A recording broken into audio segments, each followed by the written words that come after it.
The topic of this week's tip of the week is multiples and repeats as used when writing a pattern or interpreting a pattern.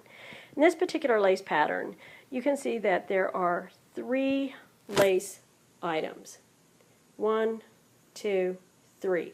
Each one of these lace items is comprised of 8 stitches, a reverse stockinette stitch that begins it and the 7 stitches that the lace has worked.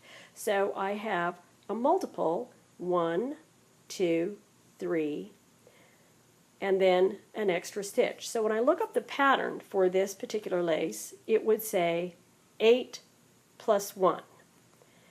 Each one of these is an 8, and there's a plus 1 at the edge, which is used to balance the pattern on the swatch when you're working it flat.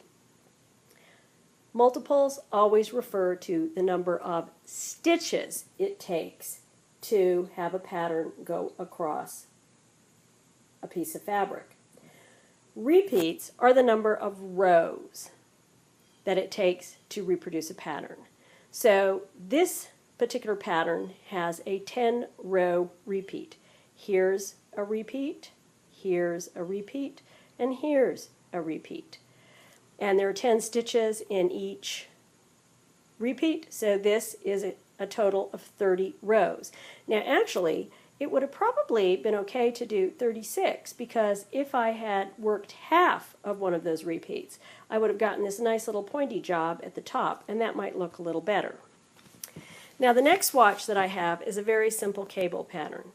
And this pattern has a multiple of 6 stitches, 2 reverse stockinette, 4 cable. So here is a repeat, or rather, excuse me, a multiple, a multiple, a multiple, and then I've got a plus 2 in order to balance it. So if I were to look up this pattern in a stitch guide, it would say the multiple is 6 plus 2.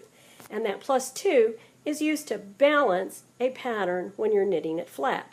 Now, in this particular example, I have a repeat of 6 rows. And here is a repeat, a repeat, a repeat, a repeat. So I have 4 repeats. But notice that these don't look quite balanced. There are fewer plain rows at the bottom of the first cable than there are at the top of the first cable. And I did this intentionally so that you can see these really aren't balanced. In this particular example, this would have looked better if I had not done a full repeat of the pattern. If I had stopped 2 rows short, then the top and the bottom would be balanced and they would match. It would look better. Now, for more information, this is going to be a very superficial discussion in the video. For more information, go to my blog where I have these photographs labeled and other examples as well.